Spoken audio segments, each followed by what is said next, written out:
Alikho elishona lingenazo ezalo yamkela ke nazi ezihamba phambili namuhla.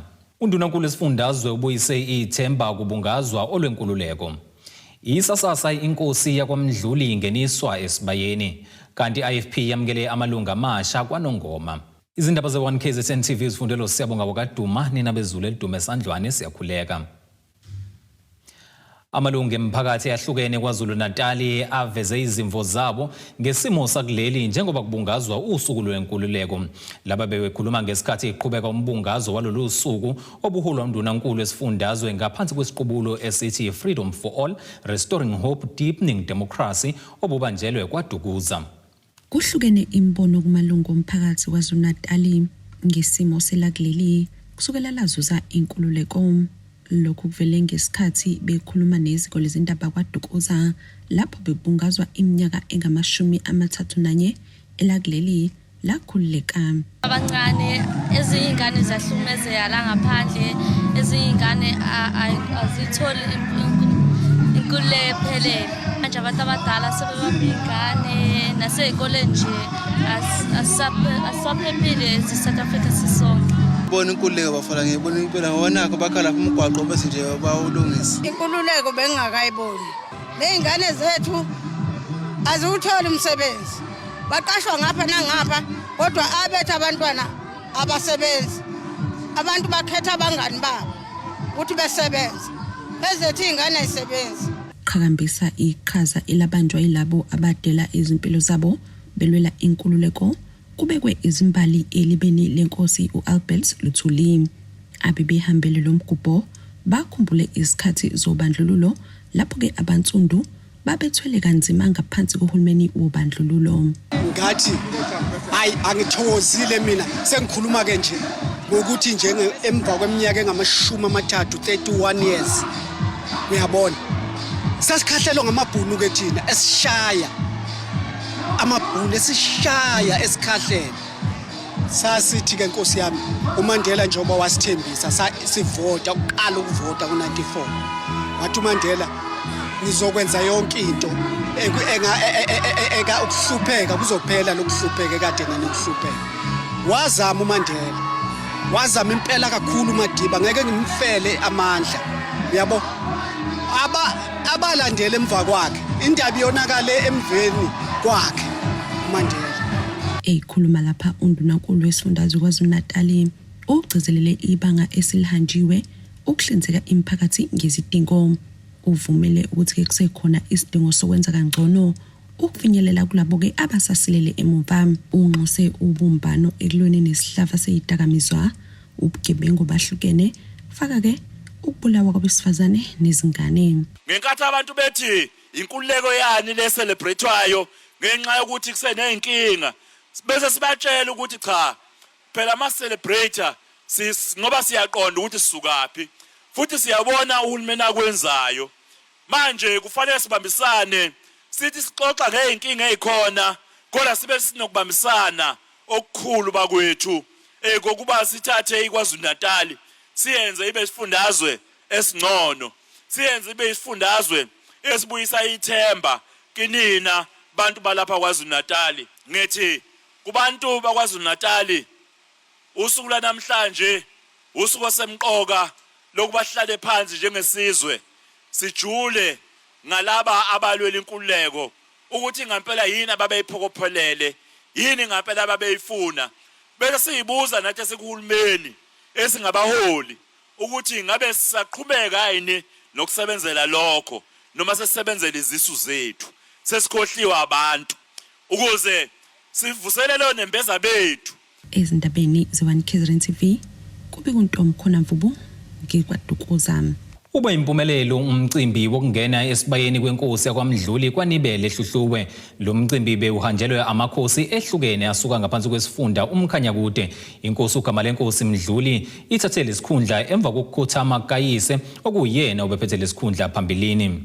Umphakathi wakwaNibela ehluhluwe ubuphume ngomningi bawo ukuzosibonela inkosi yakwaMdluli ingeniswa esibayeni nokuwusiko lokuyibeka ngokusemthethweni ehlalweni sobukhosi. Inkosi izokalisa ukubonga ngabayesekile yanxusa ukuba kube nokuhlonipha esizweni. Bonga kakhulu isizwe sakithi kwaMdluli kanjalo futhi nabatwana bakhona la ekhaya kwaMdluli ukuthi bakubone kungifanele ukuthi namuhla ngingene esibayeni.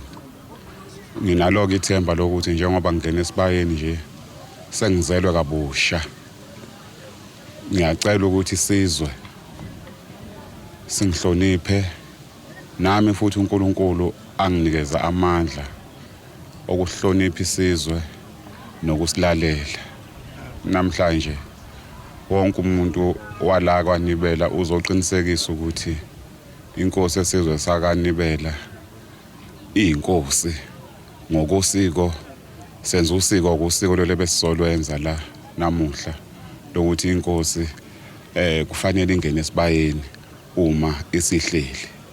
Kanti lo mcimbi bewuhanjelwe amakhosi ahlukene kanjalo nezinye izihlaka zikahulumeni. Usekele kaNdunankulu kaZulu inkosi uChiliza inxusa uhulumeni kuba asebenzisane namakhosi ngoba lokho kungadala inhlalo enhle enokuthula emphakathini. Uma kubambisene umkhandlu kwamasipala ubambisene nobukhosi kwenzeka izinto ezifana nalezi ezenza ukuthi isizwe sithuthuke sazi ukuthi asikhombi kude sibuke iprovince kodwa ngaso sonke isikhathi kunokubambisana okuseduzane. Siyanxusa kakhulu ukuthi kube inhlelo eziqiniswayo ukulekelela ubukhosi ngoba uma kukhulunywa ngalezi zinto okuthiwa i-social cohesion bese kubhekwa ukuthi kuyoba yinto eyoqhamuka nohulumeni kuzwelonke kanti uma iqiniswa phansi ingane zifundiswe lesisiko ebekwenzeka lapho zikwazi ukubona ukuthi hawu bubaleke kangaka ubukhosi bethu. Uma ngitholakala ngenza amanyala kuthiwa khona insizwe sidlwengulile phakathi kwendawo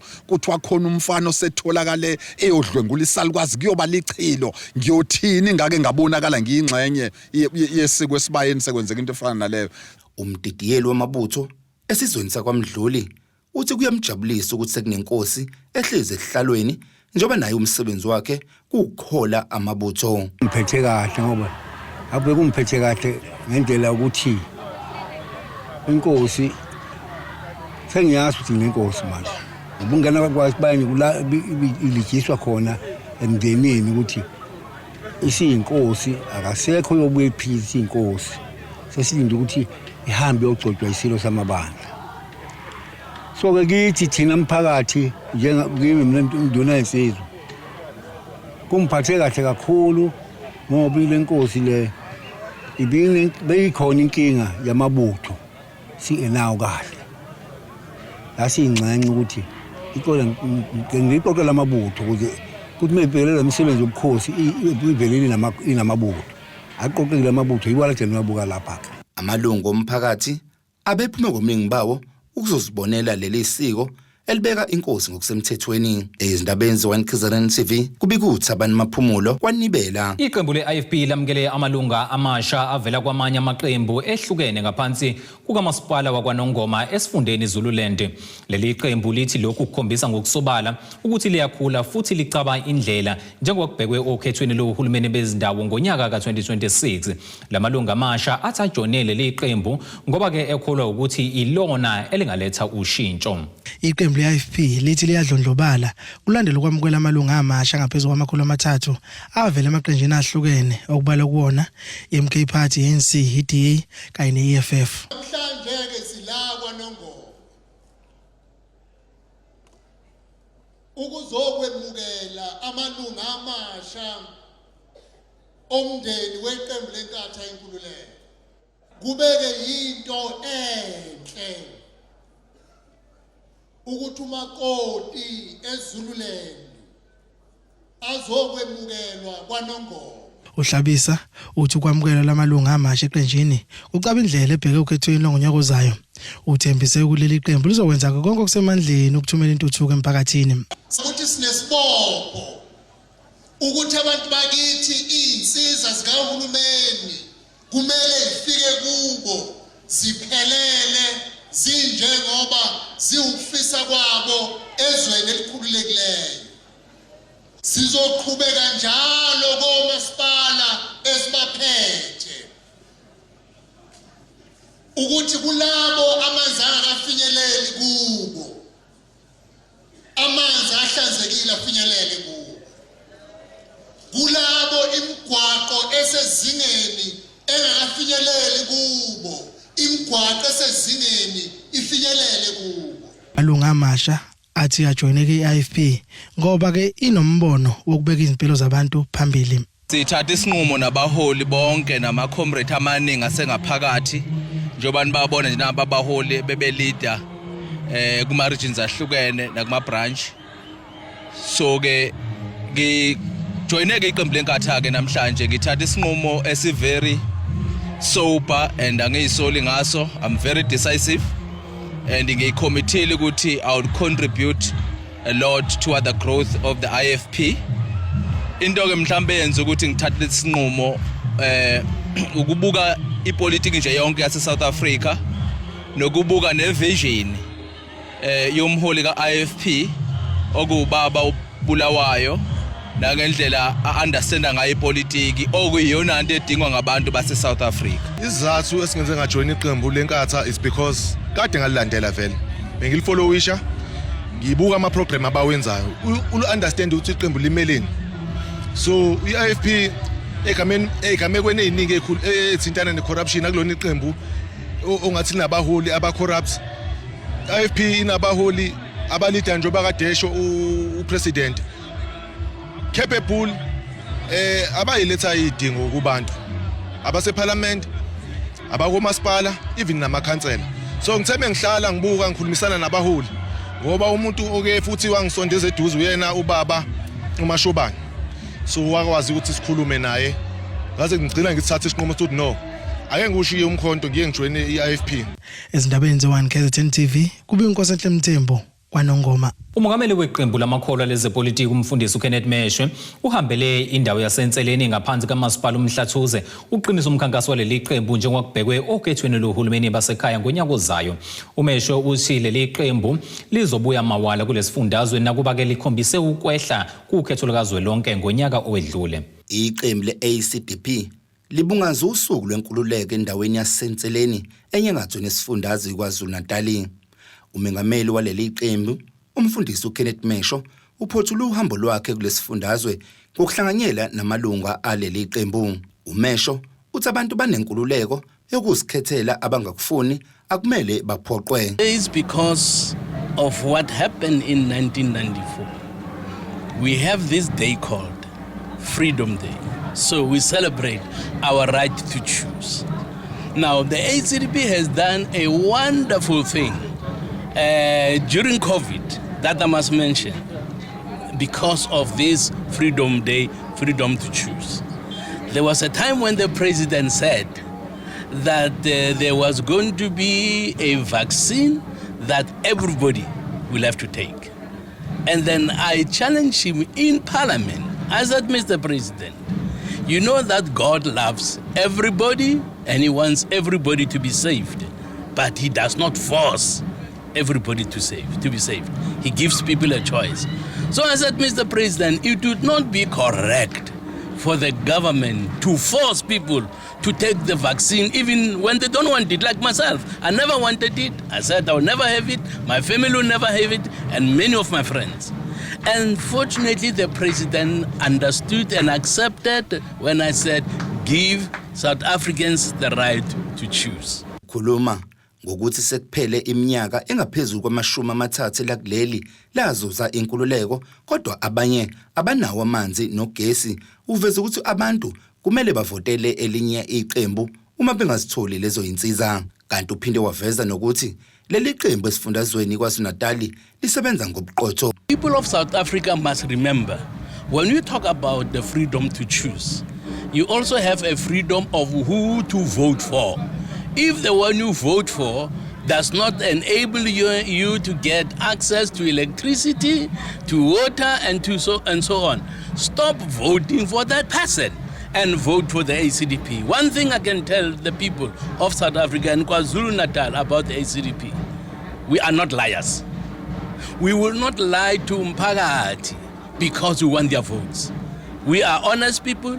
We are God-fearing people. If we say to people, we are going to serve you with dignity and respect you because you are a person of dignity, it shall be so. uMeshwe uphinde waphawula ngesinqumo sokunganyuswa kwentela phecelezi iVAT nalapho eveze khona ukuthi lolu daba belizoba indaba esegudwini njoba kubhekwe okhethweni. One of the best things that have happened to South Africans this year, because the ruling party knew that if they don't reverse it, the issue of VAT was going to be an election issue.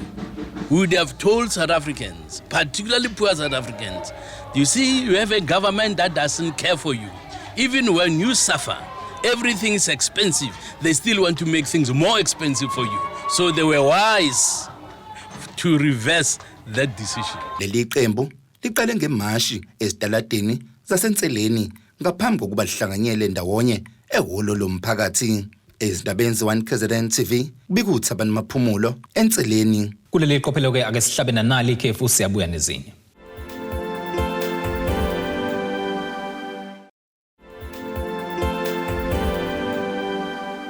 Ake sibingelele siphinde sikwamukele ukuthi ke usanda kubukela izindaba zethu nazi ihloko ezihamba phambili namhlanje. Undunankulu esifundazwe ubuyise ithemba kubungazwa olwenkululeko.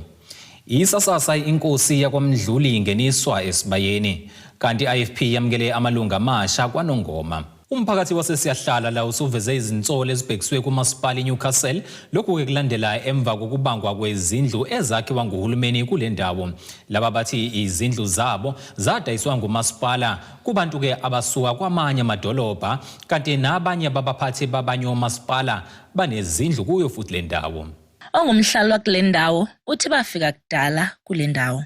Sengizingisele ngingedwa la. Ngifike la ngimusha. Ngigugile. Siguguleka la ngenzansi. Igugula abanye bethu mntanami. Bahamba mntanami baya wathutha umuntu omdala umkhulu Ntombela.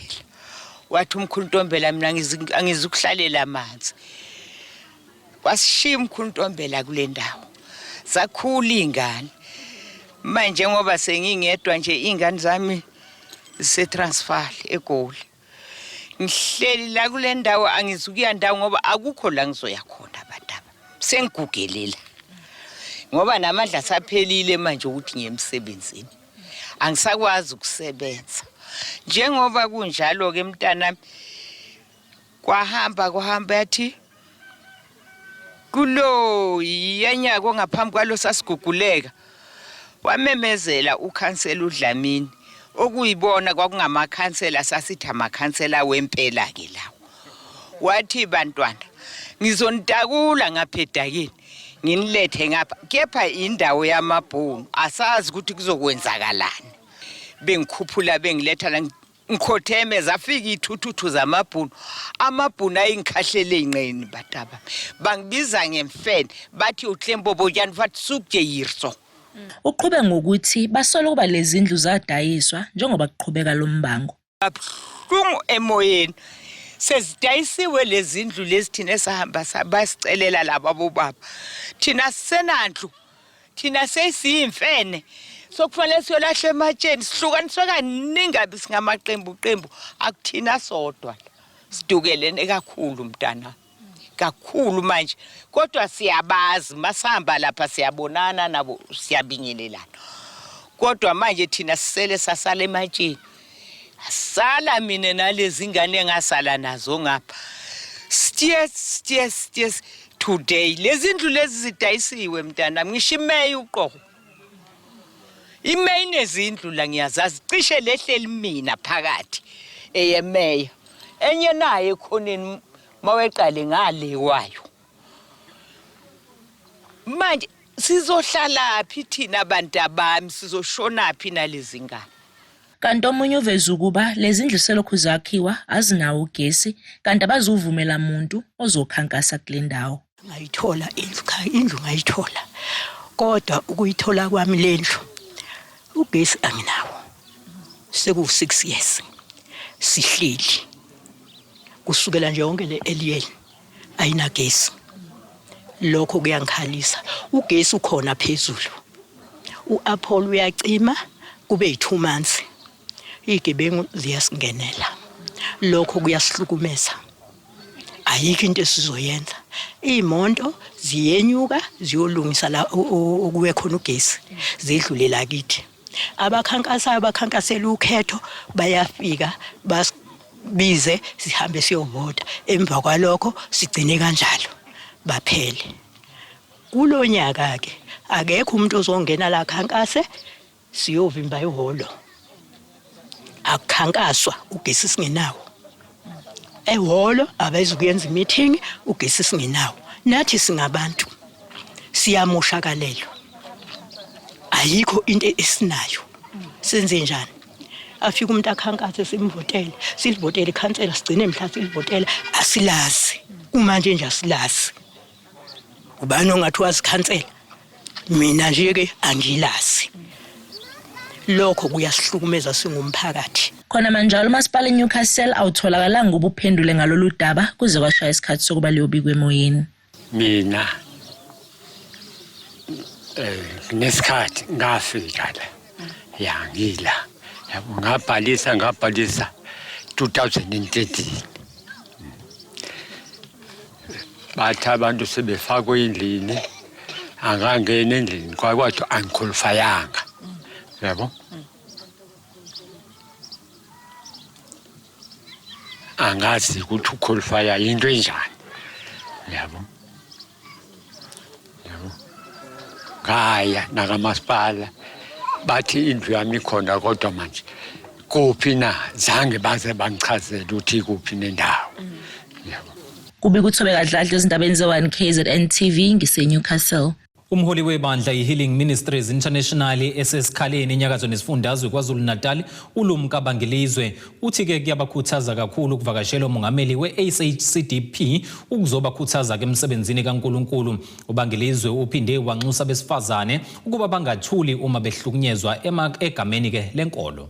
Umengameli weqembu lamakholwa lezepolitiki umfundisi uKenneth Mesho we-ACDP uhambele linye lamabandla esikhaleni okuyi-Healing Ministries International njoba ehambele esifundazweni KwaZulu-Natal kulempela sente ende yamaholidi. uMesho uthi abefundisi ababonakala lokhu beqhubeke njalo nokubeza besifazane kumele bajeze kanzima ukuze kuzoba isifundo nakwabanye. I think it is the fault of government for not punishing them. Pastors should know the law of the land, but above all, they know the law of God. A pastor who rapes should not be forgiven. He should be punished severely so that it will be a lesson to other pastors. Mesho uphinde waveza ukuthi nakuba kwehlile ukwesekwa okhethweni olangonyaka odlule kodwa ohambeni kulesifundazwe abantu babonakala besakholelwa kakhulu kuleli qembu futhi belithakasela. The most important thing is to encourage the people. When Christians are encouraged and they are motivated, they do more. When they are demotivated, they do less. So the last elections, we did not do very well as we wanted because there were issues that many were dealing with and they were not happy about. But right now, people are looking forward to the next elections because they are encouraged and they are very happy to see us on the ground. It's the first time I come to this area. So people are very happy and motivated to know that we don't just focus on people in the cities. Nasamakaya, we went to the border of Mozambique then. We saw a number of people that were supporters of the ACDP, so they were happy that their president has come even as close to the border as possible. Umholi waleli bandla uthi kuyinjabulo enkulu ukuzonyathela kwamengameli emagcekeni aleli bandla kanti uphinde wagxeka kakhulu abefundisi abenza izinto ezingalungile egameni lenkolo. Ministry International, as the founder of the Church of Healing Ministry International, I'm very happy ngijabule kakhulu ukufika kaPresident namhlanje sizobona enye version kaPresident. uPresident wethu abantu bamazi njengepolitician kodwa namhlanje Healing Ministry International uzoziveza njengombizwa nomgcotshwa kaNkulunkulu. Ziningi izinto ezenziwe emasontweni asingeke sikuphike lokho kodwa esikushoyo ukuthi abantu ababuyele kuNkulunkulu weqiniso ngoba ukulahleka isizathu sokuthi kwenzeke lezi zinto abantu balahlekelwe unembeza, abantu balahlekelwe umoya ongcwele. Uma abantu bangabuyela kuNkulunkulu kungavuka unembeza, bakwazi abantu ukuthi babe nozwelwane kuzo zonke izinto ezenzeke emasontweni. uNkulunkulu siyamnxusa ukuthi akashintshe inhliziyo zabantu, ashintshe inhliziyo zabaprofethi, zabefundisi, bonke labagcotshwe uNkulunkulu bangadlali ngoNkulunkulu, isikhathi asisekho siphelile. Umesho ubehambisana nomholi bezinhlaka ezahlukene kulesifundazwe. Ezindabeni ze-One KZN TV kubikuthi abantu maphumulo esikhaleni. Ake sihlabena nali ikhefu masibuya hlangabeza isimo sezulu.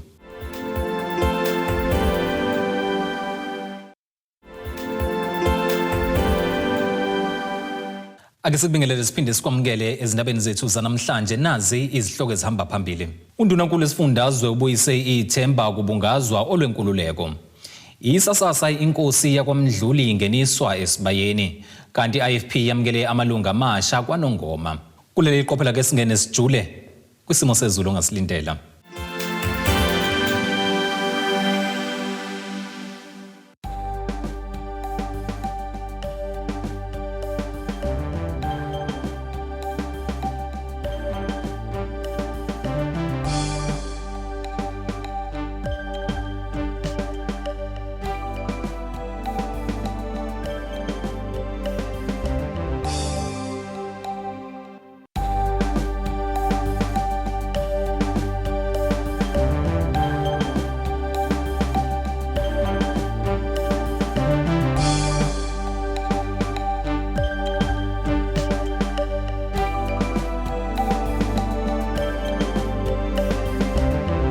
Zulu mnyama ndlela zimhlophe ngeziguqize bezikuphathele zona namhlanje sihlangabeze noma kanjani kusasa ngesikhathi esifanayo. Abethuli bethu bezindaba baxhaswe iThuli's Bayview Bridal. Ungabashayela kulezi zinombolo ezivelile.